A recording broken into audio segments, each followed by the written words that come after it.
from the laptop, then I'm gonna see if we actually are live when we are live.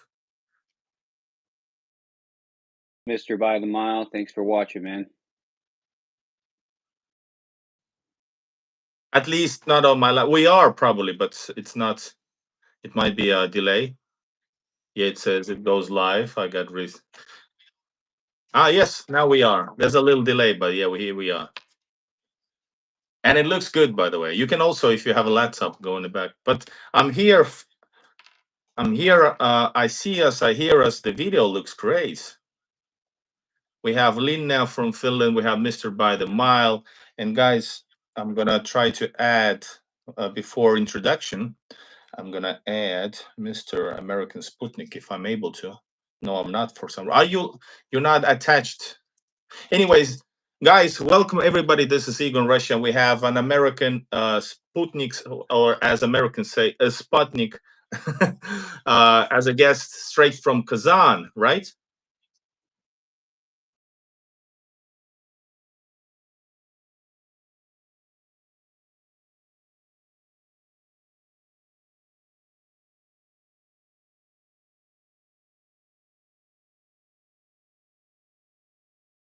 Don't hear us or see us, my videos stop for a bit. I don't know.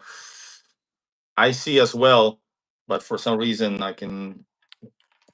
Oh, it works again, right? Guys, let us know in the comment section if you can hear us, see us, or if there's some issues. We'll try to fix it as well as soon as we can. We got Edelwolf. Edelwolf, you're a Marine, right? So we got to get into the military stuff as well. Nice to have you. And American Sputnik just he has a YouTube channel. It's linked in the title, so go and subscribe to his channel as well. And he's got like an awesome video that's going viral right now. But first of all, thanks for being here and just let us know who you are in a way that you want to. And guys, if you have questions, if you want to use super chats this way, they are highlighted. But yeah, tell us more. I'm interested as well. You're new familiar, new person to me as well in YouTube field. California. I was most recently living out in Colorado with my wife, and we've been married 5 years. She's from Russia originally. She's from Kazan, but we met in the United States. And we've been traveling out here over the years of being married. And, I've been studying Russian over that course of time. And we finally decided last year that I wanted to get residency and finally move out here. So we made the permanent move just a few months ago. So I live here in Kazan, Russia, in the capital of Tatarstan. I actually live like 40 minutes outside the city. But yeah, I love it. And I just kind of recently started a YouTube channel. And also, I am a veteran of the U.S. Army. I served in Iraq and Jordan. So yeah, that's a part of my past, and obviously, I'm just a veteran living my life. I just had a newborn son about a month ago, so I'm just getting used to. Thank you, getting used to being a father and learning. As at the point you were saying, and also like American vet, or what did you say? What was the exact? How did you say it? I'm also what? U.S. Army veteran. Gotcha. And so I just was in Kazan, and you wrote to me that I didn't know that you were there, but I was there for 2 or 3 nights, so definitely we could have done something. But I'm definitely gonna come back, and hopefully we can do something there. Totally unique stuff. Kazan is, people say go outside Moscow. Well, I did, and you are there right now. And man, they mean like it's shit outside Moscow, but it actually, I think it's only gets better after Moscow. No disrespect to Moscow, but Kazan is, oh my God, you live in a wonder world in a most respectful way. My friend, he's originally from Novosibirsk. He grew up in the U.S. his whole life. He came out to visit, and he stopped in Kazan a few nights, and he just could not believe how it looked in the city. I mean, most people are in shock when they walk down the street, and I'm 100% in agreement. A lot of people comment, leave Moscow. It's the only nice city. It's completely false. And, my channel's goal is to really focus more in places outside of Moscow and deep inside of Russia. I mean, pretty soon I'm going to be going to Naberezhny Chelny, so places most foreigners have never heard of, and I want to show everybody. I saw you were there too. I can reveal this is a secret. Out of the 15 cities in that short time, I like everything about Russia, in the even the worst places probably. But I gotta tell you, Nabrizhny Chelny was a bit like, let's say it needs more time to evaluate. It was like it was cool, and but it was probably the most modest place, kind of a most Russian, most generic Russian in a way, not to be disrespectful, but yeah, it's also in Tatarstan, right? Real Russian city. It's an industrial capital. I believe they make UAS vehicles there and stuff like that. So they manufacture a lot of cars, and I believe semi trucks. I believe Kamaz as well. They build those out there. That's the city of Kamaz, by the way. Indeed, I could find more Kamaz, magnets and stuff, tourist stuff, than like with the Nabrizhny Chelny. So it's because yeah. But anyways, by the way, how was the decision then going to Russia? Did you have any experience except from your wife, based on what she told you? But was it, how hard was it to do this huge leap in definitely, if you're not aware of what to be expecting of Russia, it's like dangerous place, you know, for Americans especially. That's what they claim. Here over the course of several years. I spent some winter times here. I went up to Murmansk in different cities. My older brother had come out here in the past, and my other older brother came back here in 2002. So I've always kind of had a fascination with Russia. And I still didn't really. I was still shocked when I first got here to see how beautiful it was. Because in the West, they show Russia as this, depressing place with very run down looking. And then when I got here, I'm like, this is one of the most beautiful and well organized countries I've ever seen. So I'd been coming out here and spending a lot of time. The last couple years, I was spending like 3+ months at a time out here, and just living with their family. Working in our dacha and all that type of stuff. So I kind of got used to the flow of things. My Russian started getting much better, and we were pretty. I think a couple years ago, I had the idea to come out here, and then last year we're like, we're doing it for sure, and we just finally made the move. The move itself was the hardest, obviously. We had to bring our dog. My wife was pregnant at the time. We wanted to make sure our son was born here and everything. Brought all our suitcases and our dog, and that was definitely challenging, but it's definitely rewarding to be here, and I'm honored to be here. A military vet. Man, I don't know. I'm looking at the camera right here. It looks like have stopped moving, but I hope you guys can hear me. Hold up. Out of the all places, the dude from Kazan has better internet than me, being in the unfriendly Finland currently. Anyway, Hopefully, mine being doesn't cut out. American vet, did you have like, did that add to your expectations of the original before coming in for the first time to Russia? Did it add anything to this? Anything?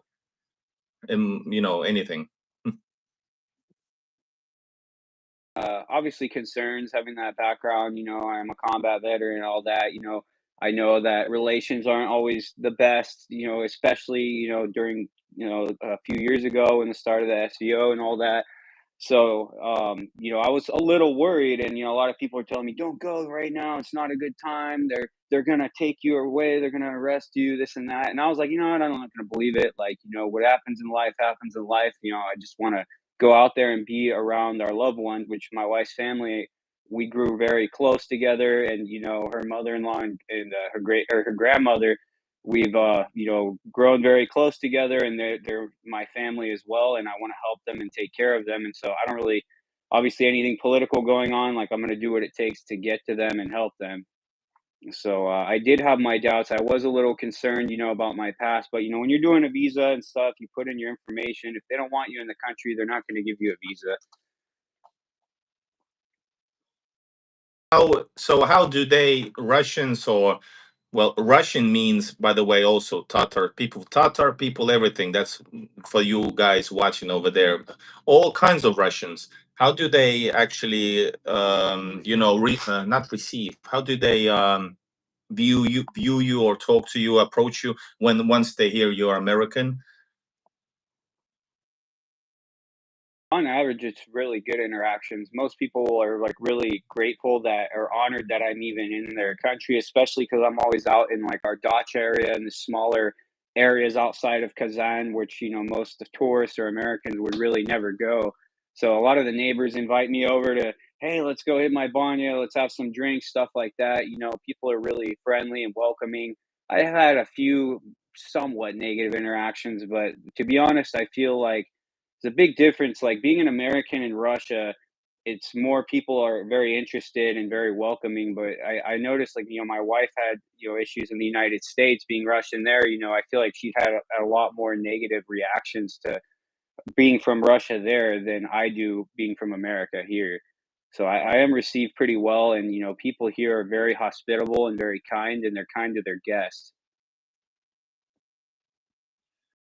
Answer also because I'm kind of also experienced in this, but I want people to hear it firsthand. And yeah, definitely that's the people actually I would say they are more friendly to you the one from, let's say, from the unfriendly country than for, let's say, to ordinary other Russians, because people do not mix up politics. Most people do not mix up politics with anything else. You're still an American. they, I feel sorry.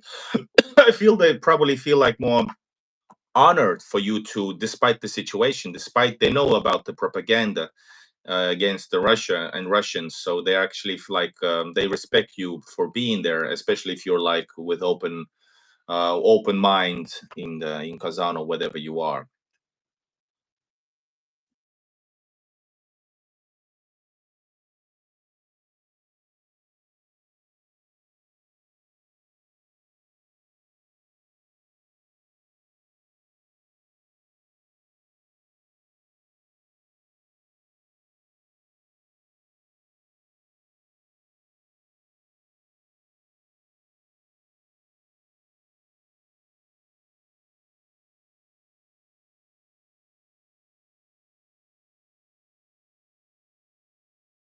Why I'm frozen? Because ours, I can see you perfectly, and I think you can see me as well. I don't know what to do in case, but man, still frozen. They say, damn, out of all places.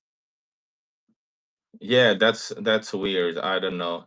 We are okay. So it may be depending. I guess we're gonna go on. I'm gonna re-release this video, but the coolest thing is that we actually live and connecting 2 points in the world. So that's the coolest thing. That's why I wanted to do a live stream. By the way, do you know other Americans in the in your area, or are you still? And how long have you been now in Kazan? And like, yeah, I've been here since May, and I got here right before the Victory Day, so I was able to go to the Victory Day parade. And obviously, my wife's grandmother is a veteran of the Great Patriotic War.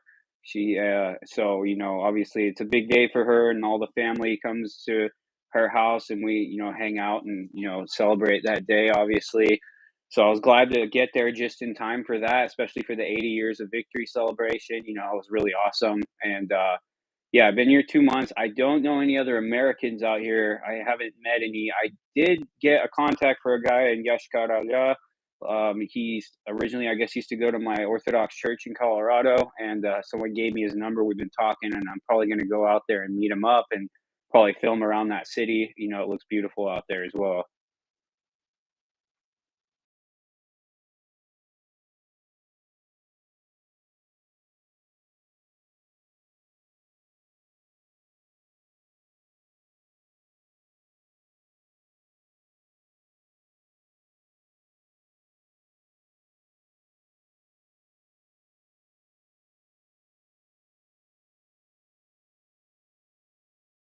Yeah, I mean, your typical visa, you can get like the 3-year multiple entry.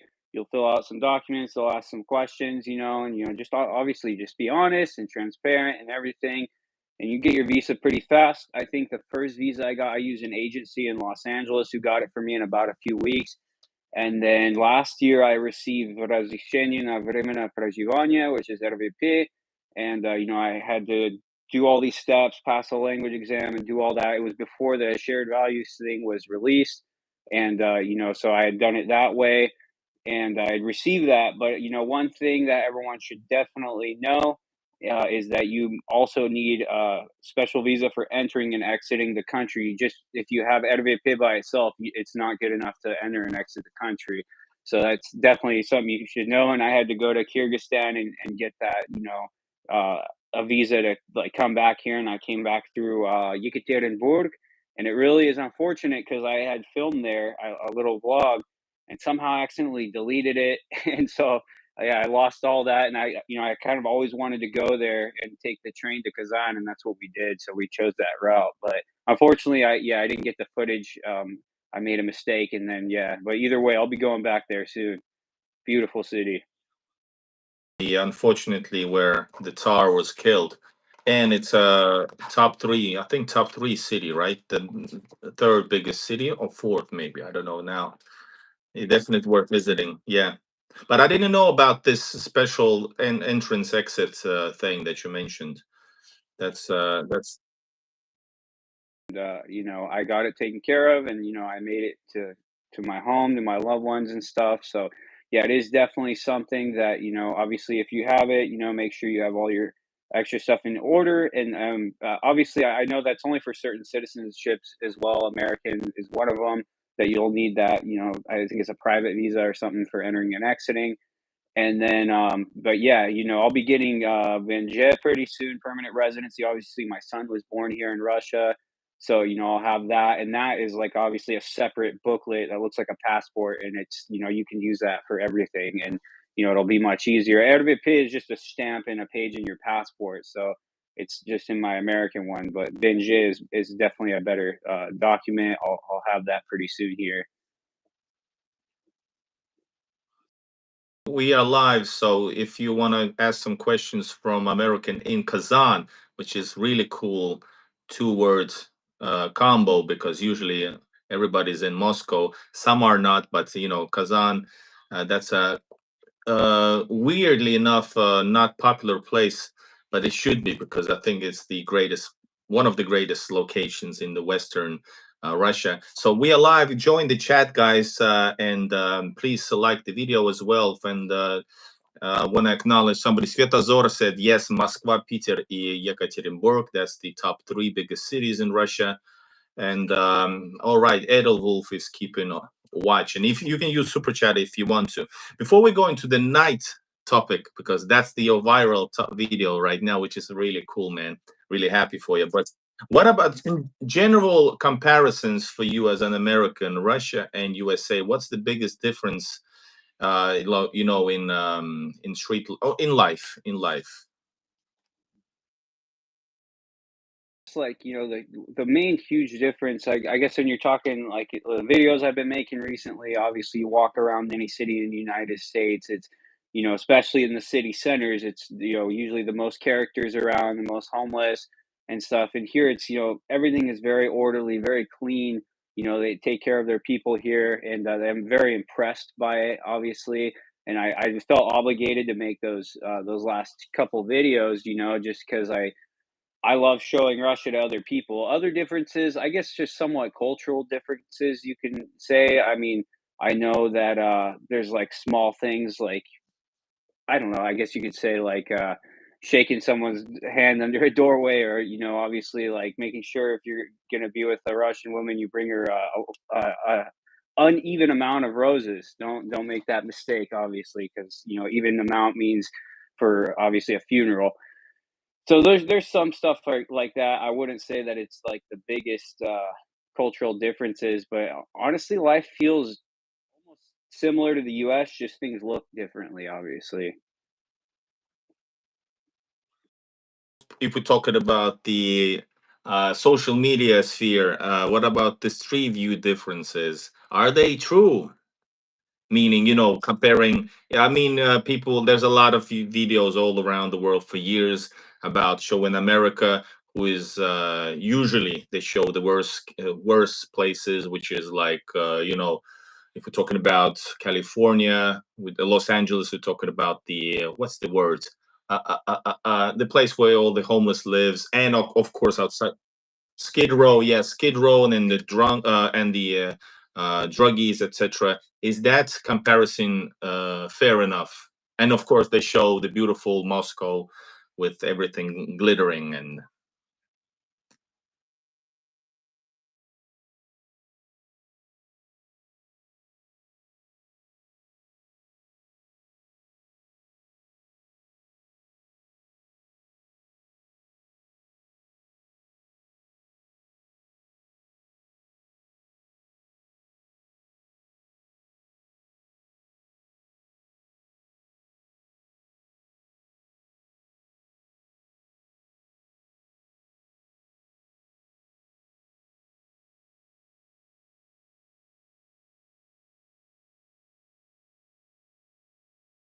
Side of Moscow. And for one, like the video, it was a reel I did on TikTok saying I was in Kazan. So he like obviously was told he was a complete idiot for saying that. But yeah, this is about 800 kilometers away, and obviously, it's just a false myth that people come up with. Obviously, more. Yeah, I would say also that of course there's a little bit. Can you? By the way, I'm not sure that if people can hear me because I'm freezing over there. Again, freaking internet. I don't know why. It's probably I don't know why.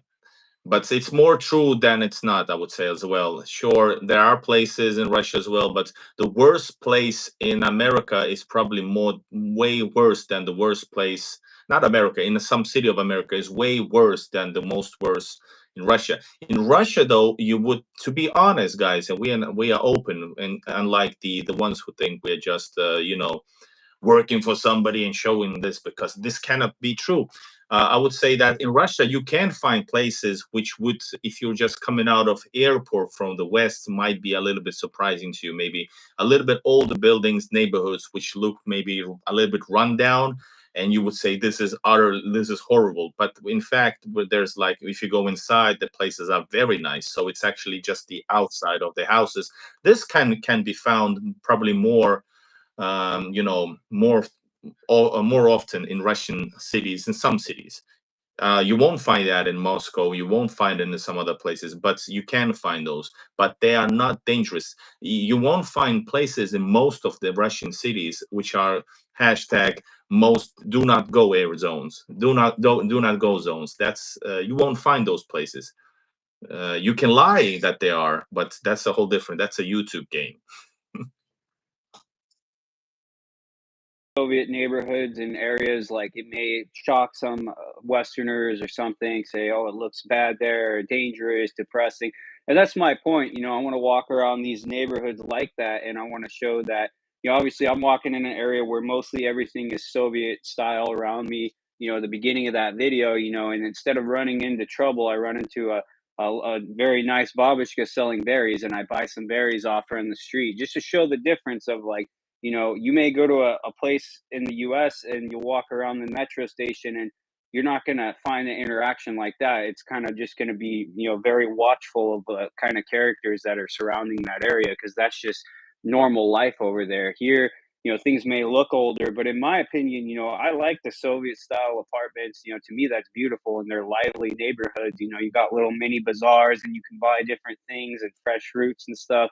So, I like that a lot more then it may look scary on the outside, but like in those neighborhoods is the best like heart of Russia that you'll really get the real experience of Russia. And I honestly appreciate that the most and want to show that in a good light on my channel that don't be intimidated by these places by appearance and show the kind of people and things that are going on in those neighborhoods which are actually normal.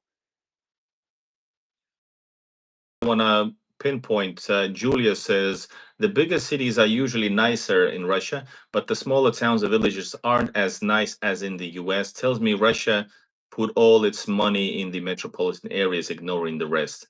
How do you think about that? You've been there only a few months, but I'm gonna let you start. Here for over the course of years. I've been all across Russia. I've been to Siberia and all that. So, I've been to Irkutsk, I've been to Samara, I've been to Ijevsk, and, different cities like that. So, honestly, it really depends on each region is making more money than the other. Some regions receive money from Moscow, and other regions like Tatarstan, where I live, give money to Moscow.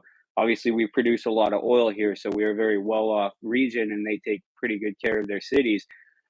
I mean, my take on that is, going to these other places, I wouldn't say that, have to be painted as like some super glorious place. Like, obviously, any main city would be like that. In the United States, on the other hand, you go to older, smaller cities like Colorado Springs, for instance. That's not a very large city that a lot of people outside of the U.S. really know about. It's a decent sized city, and it looks worse and more dangerous than any small region and republic in Russia, and is way more untaken care of. The roads are extremely bad there. So honestly, yeah, I mean that's I guess my best way to answer that question. That this would be an easy way out to explain it like that, but in fact, it's probably not true because um, there are definitely smaller cities that are super nice. For example, okay, right now I had my first proper journey. I've been around the Western Russia and smaller cities near this bigger cities, sure. But now I went really far, and I can tell you, for example, my favorite places were actually, even though I'm gonna tell you, Kazan was freaking amazing. Ufa was amazing. These are 1 million cities, okay. But we go down, like let's say 500,000 Cheboksary. I'm gonna reveal it right now. This is the most popular. That place took my heart, yeah, and I'm gonna tell you that's the greatest place ever. And it's that's the Chubasha Republic. That's a whole different neighborhood. Or let's say Arzamas in Vladimirsk, Arzamas in Nizhny Novgorod Oblast, 100,000 people. It absolutely was amazing. Sure, it was quieter. It was 100,000 populated city. It was super nice. But guys, remember, in Russia, you do find on the outskirts places which are not cities which are not Moscow. You will find places that are a little bit rough, but inside they're probably mostly they're like they're really nice. And remember, guys, you won't find the outskirts being dangerous or like full of crazy people attacking you or whatever, or night, or especially even at nighttime. Speaking of nighttime, so let because that's the two. Russia, according to the West, dangerous, and Russia at nighttime is even more dangerous. This is the stereotype which people like to play along and make fun of, unless they know anything about reality. But you, as an American or as a foreigner in general, so you were walking around. Of course, that was you did a video. You probably walked around, but after the first time, if you had any effect of stereotypes in your mind, the first time you went out in Russia at nighttime, you probably were a little bit not worried, but on the I don't know, on the edge, or a little bit worried, maybe tops. But after that, how would you describe Russia being on the outskirts, for example, in any city? Is it dangerous, especially if you don't speak Russian? What can go wrong, or will anything go wrong? I've lived in Los Angeles for a very long time. I've lived in other cities in Southern California, Colorado Springs, Seattle, Washington, and not one city. And I've been, like I said, all across Russia, especially walking at night, can even come close to compare to the situations and dangerous activities that go on in those cities on a daily basis. I mean, especially Seattle. I worked in downtown Seattle, and it was just shootings, probably a couple times, once a week at least, tons of crime. And obviously, I've had a lot of, pretty sketchy situations here or out there. But here, walking around at night, for instance, I went to Samara last year and somebody was like, don't go there. It's dangerous. And then, especially as a tourist, it was actually somebody in Russia telling me that. And so I went there and I was just like, what do you mean? This is a great city for one. And I was staying in an area near this Avtovokzal, and that they were like, that's the most dangerous part. I was staying at a Soviet hotel there. And I was like, yeah, I have no problem here at all. Like, this is way safer than any place I walked around in the United States. I mean, maybe to somebody here that could be considered dangerous, but obviously, if they haven't been out there, they really don't understand the differences that I see. So to me, it's kind of just like, oh, it's fine. Like, I'm not even worried at all. So yeah, those stereotypes of Russia being dangerous and then Russia being dangerous at night, obviously, it's when you're comparing it to United States, it will not even come to the slightest bit close. Obviously, it's other cities in Western Europe as well. Well, me living in Finland, which has, man, I hope I'm not freezing again, but anyways, which has like less people living in Finland than in the entire Finland than in St. Petersburg. So I'm gonna tell you, my live streams, I do live streams a lot. I do filming a lot, and very often I am at nighttime in various places.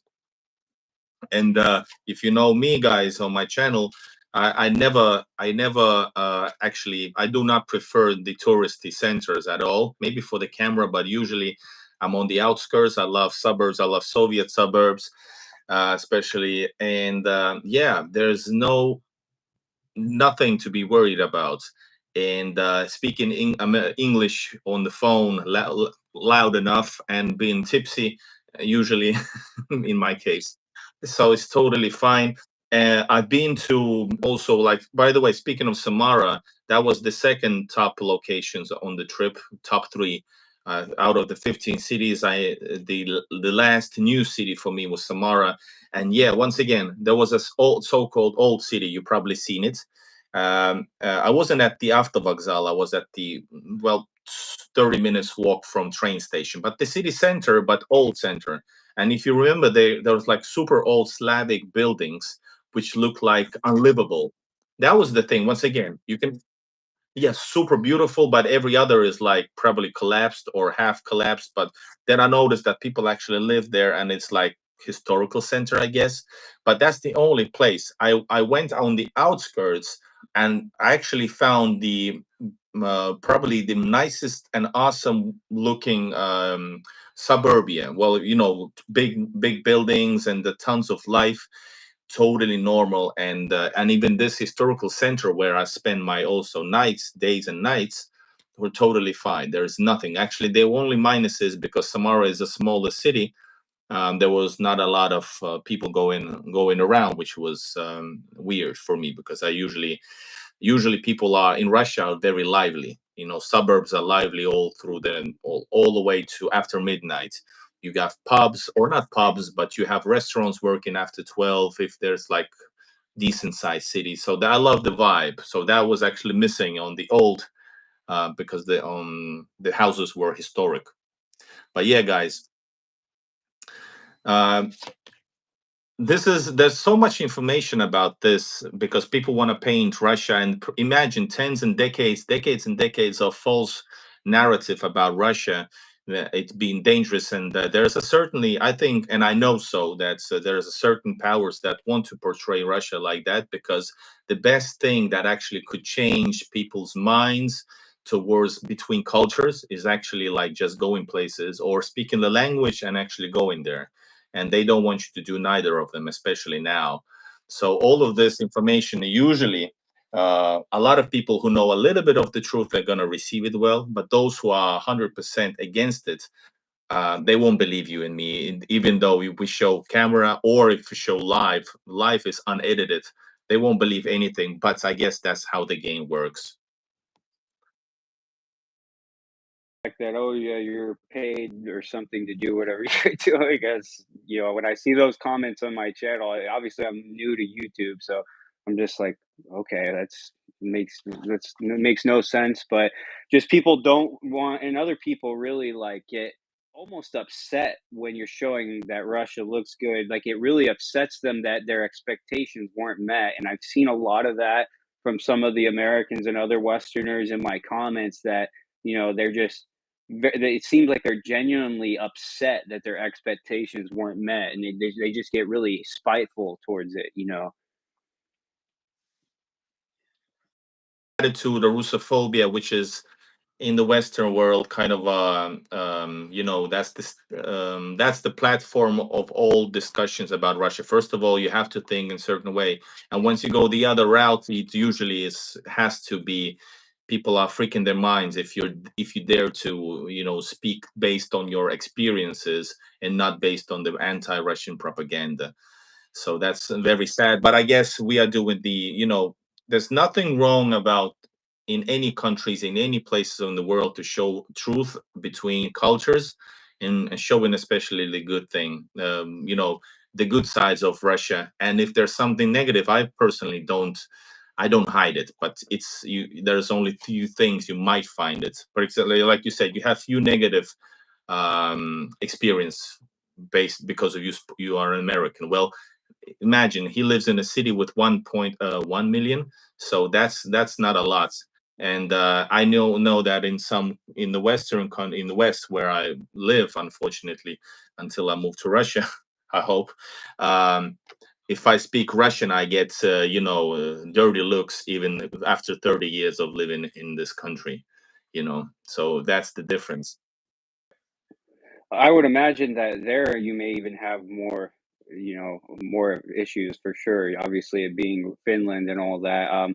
In the United States, I was like I said, I was coming back every year, and even when it would come to my work or even people, obviously, me being in the military, people I served with would see these pictures on Facebook, and a lot of them would be shocked that wow, that looks really beautiful. A lot of them would like kind of get like, why would you go there? And or, I go to work and I was like gone, and they're like, oh, so yeah, I was in Russia, and they're like, why would you go to Russia? And then I show them pictures, and they're like, wow, that's actually pretty nice looking there.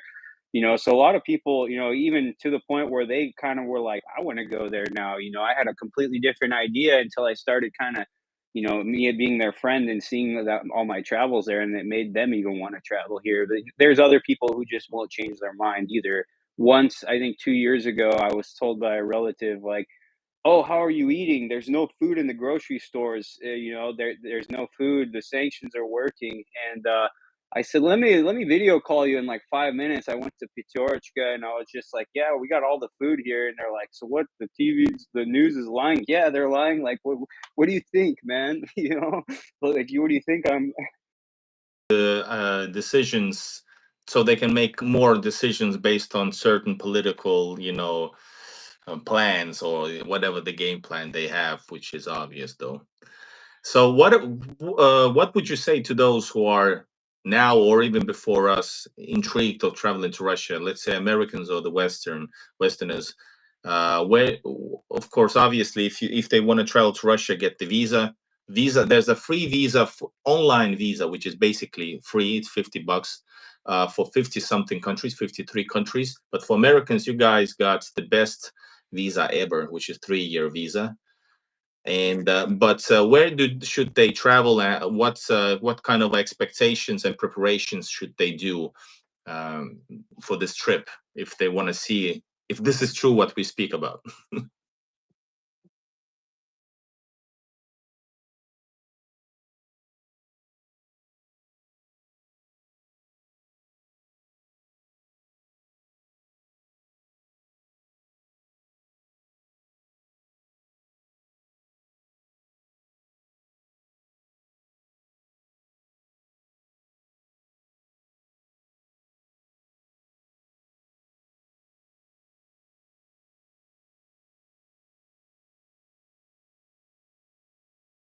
American, but it's very rare. So prepare yourself, prepare like the greetings, spasiba, thank you, zdrasty, yeah, like that type of stuff. Obviously, plan out where you're gonna go. Look at, the top best things to see in those cities. Just kind of plan your itinerary, and it's kind of just whatever you want to do in each of those cities. But preparing, make sure you get your visa, and obviously, if you're coming in winter, bring something to be warm. Obviously, that's a given right there. I actually had a couple of big YouTubers from England, and they didn't know, and they know only Spasiba, and they made a 3-week trip across Russia. The Dabble and Travel channel, which is I made some interviews on my channel as well. But anyways, even on that level, meaning zero level of Russian, you are able to survive, and actually, it's gonna make it more interesting because most of Russians gonna go they're gonna try really hard to understand you, even not speaking any language if they don't speak any language. But if you know a few words, it's gonna help a lot. Few words are gonna carry a lot. Yeah, especially if they see that you're trying to speak a little bit, right? That's they're gonna react in a very beautiful way, and definitely help you out. So you are now a YouTuber. We got, by the way, all the time 60 plus viewers, so that's a lot, because they're coming off on and off. So we're gonna get nice amount of views, and I'm gonna re-release this clip, hopefully, without any frozen things, and also. But this is, yeah. So you are a YouTuber. You're making YouTube stuff. Gonna explore Russia from the American point of view. You have a life in Russia, a wife and a kid, and so what is your what do you wish to achieve on your YouTube or other social media? Something, kind of just I just felt like why not give it a try, like, I got nothing better to do. And plus the other thing is, like we were just talking about, I'm very passionate about Russia and Russian culture, language, history, that, I really want to show other people the way I see things here, and just over the time I've been coming. So that's the point of the channel. I want to go and just travel and show, the hospitality of the people, the beautiful places, the nature, different cities, historical things, going on adventures, trying to interact with people as much as possible, learn about the other different ethnic groups in Russia, maybe hear them speak some of their languages and learn a little bit about them. Here, obviously, we got the Tatar people. My wife is Tatar, part Tatar, and my son is also Tatar as well. Okay. So yeah, my channel is all about travel. I really don't want to get into politics at all on my channel. Just more just going on adventures, exploring these beautiful cities, and just showing people the way I see Russia. Oh, nice. You got that. That's awesome.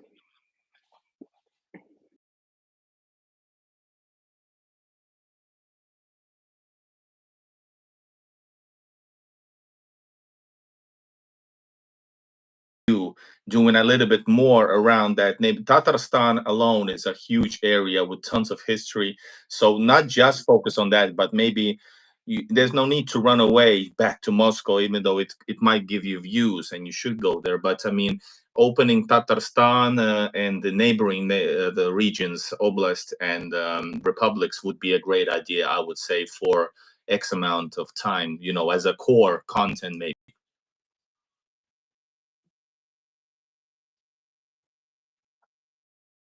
I can't go as many places as I want just to that reason. But I plan on doing surrounding areas like Ulyanov, Samara. Obviously, I want to go to the Chuvash Republic, Yashkarala, those different parts, surrounding Tatarstan, Ijevsk. That's kind of where I want to show. There's so much to show here in and around Kazan as well, that I feel like I can make videos consecutively for a couple months just about different things here that probably most YouTubers or most people don't really know about. So I definitely like doing that. I'm not in a hurry to go to Moscow. Obviously, if I do go, I'll show it. But like I said before, I really want my channel to be more surrounded on traveling deep into Russia and showing different places that the average YouTuber off the beaten trail type thing doesn't show. And, one thing I kind of am coming up with, obviously, like I decide if I get 100K subscribers, I'm going to take the Trans-Siberian from St. Petersburg to Vladivostok and stop in as many cities along the way. Obviously, that's a very, yeah, dude, I'd be down, dude. It's a difficult journey. It'll take time, being on a train all that long. It's hard to be away from the family, but it's something I'd like to do, and I'd be more than honored to show it to as many people as I can. Конечно. Yeah.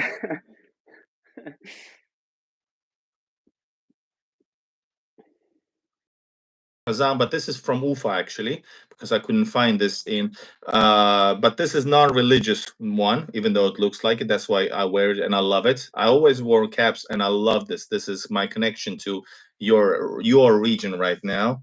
But this is from your this is from Kazan, like, and this is, well, it has religious background, but this is like a touristy version. This is a touristy one.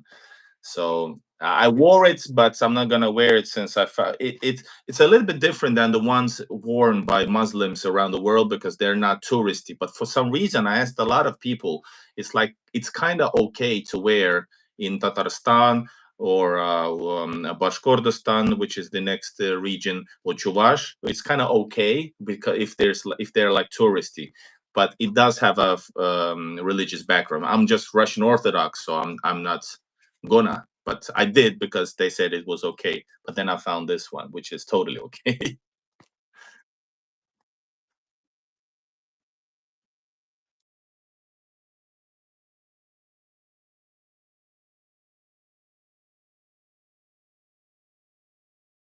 Would be what's the word? Cultural. They have all these restrictions in the West for all kinds of stuff, and Russia is very easygoing. What's the word when cultural imp something when you steal cultural impropriation? Say it again. Appropriation, yeah, exactly. They would call this something like this, but this is according to the locals. Okay, so I'm gonna trust locals more than Western, guards of ethnicity.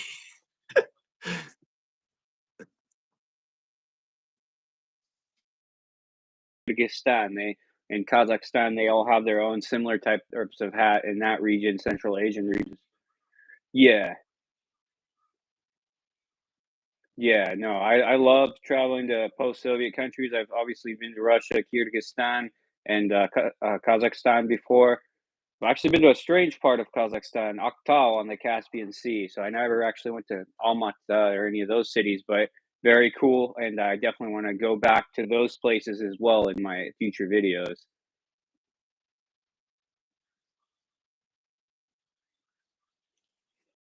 We did a 50-minute just like we planned. We have had a lot of viewers, guys. This is the last chance also. I give you 4 minutes, guys, to ask anything if you can hear me. I don't know. I guess I might be frozen again. But if you are there, you can ask Marcelo any questions. American Sputnik from Kazan. We got like 3 minutes 45 seconds, and you can use super chat if you want to us not to miss the comments. Right? We're gonna be here 3.5 minutes. Is it okay? In Kazan, it's what time? What time is it in Kazan right now? No, 12, isn't it? Oh, I did not know that. I did not know that. So Ufa is 1 hour plus. Is it? Well, it should be. It should be. Yeah, and Edelbuf is also put the American Sputnik channel link in the chat, but you guys can see it also in the title. It won't go away. Yeah, 11 p.m. in Moscow, and here as well in Helsinki, for what it's worth. I feel I feel like I'm outsider being not in Russia.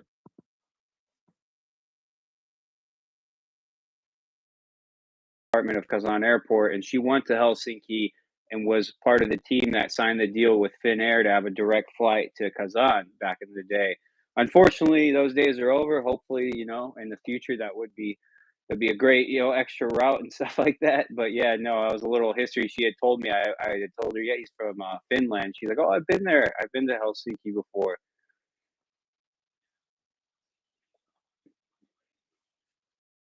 Because they're not able to fly over Russia to China, which was their main business, one of the main business, what do you call it? Anyway, products or flights.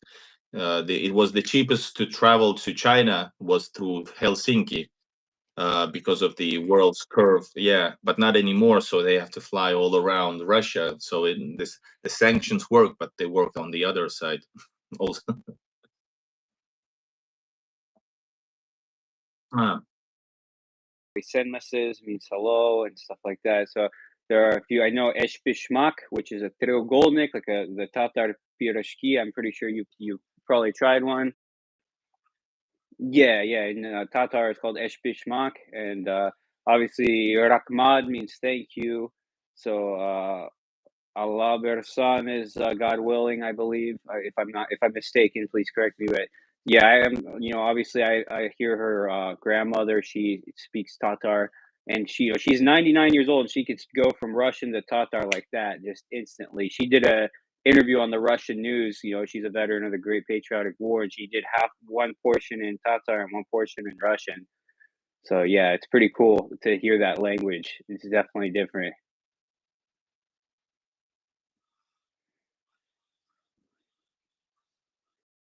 Or Russian and Tatar, or is it like Russian and Tatar on the side? Because I heard both speaking fluently in Republic, and yes, that is modern Russia. People speak different languages in different republics or oblasts, and it's totally fine. Even American is fine, or I mean English.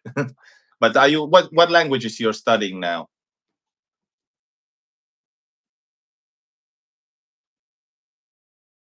I'm like grinding at it. I got a teacher right now I'm meeting with every week. I'm doing a lot of self learning. I'm speaking in Russian with, her family doesn't speak any English, and my Russian's getting very, very fluent, so I'm like full time focusing and getting better at Russian. I still make some grammar mistakes and stuff like that. But the one thing I would recommend if you are learning Russian, if you focus too much on grammar at the beginning, you're not going to want to continue.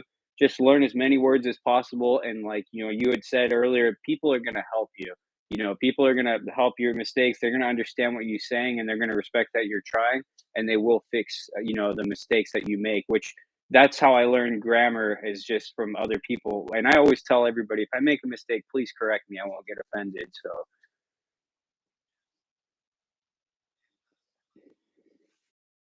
Ur Rahmat, that's Tajik. That's what I know. I met a lot of Tajik people. That's what I know. But and Evgenia, hello. He is American Sputnik, but he's married. So, guys, I want to thank you, Marcelo, for coming on. I think it's really nice to hear your story and talk to you, like genuinely. And I feel connected to Kazan because of this. And like I said, Kazan had an influence on me. Chuvashia and Tatarstan had a great impact on my one of the big ones in surprising because I know Russia. I'm Russian who's never lived in Russia, but and I now past 6 years or more I've got to know Russia fairly a lot. But this was something special, so I feel connected to you and you being in Kazan.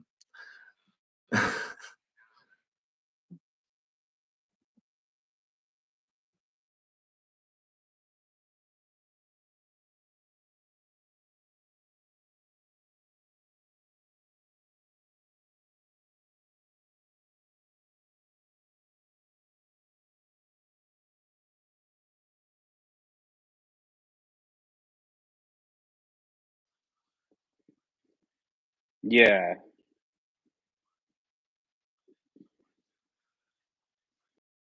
Something else later on, and I wish you great luck with YouTube. Let me know if you need some tips. Uh, Probably not, because a lot of good things are you just find yourself. But I'm sure some things I could maybe give it a see it in a lot of my editing. But I mean, thank you for having me on. Like I said, it's an honor. It's very cool. I've been watching your channel for a good amount of time and stuff, so I appreciate that. I hope to see you in Russia. few. There's a lot of topics we covered. I'm gonna maybe try to do some. Here's a tip for you. Not watermarks. What you call it? Timestamps. Timestamps to make it easier. But thanks everybody. Have a great evening and bye bye. Kazan. Kazan in Russian. До свидания. See you, man.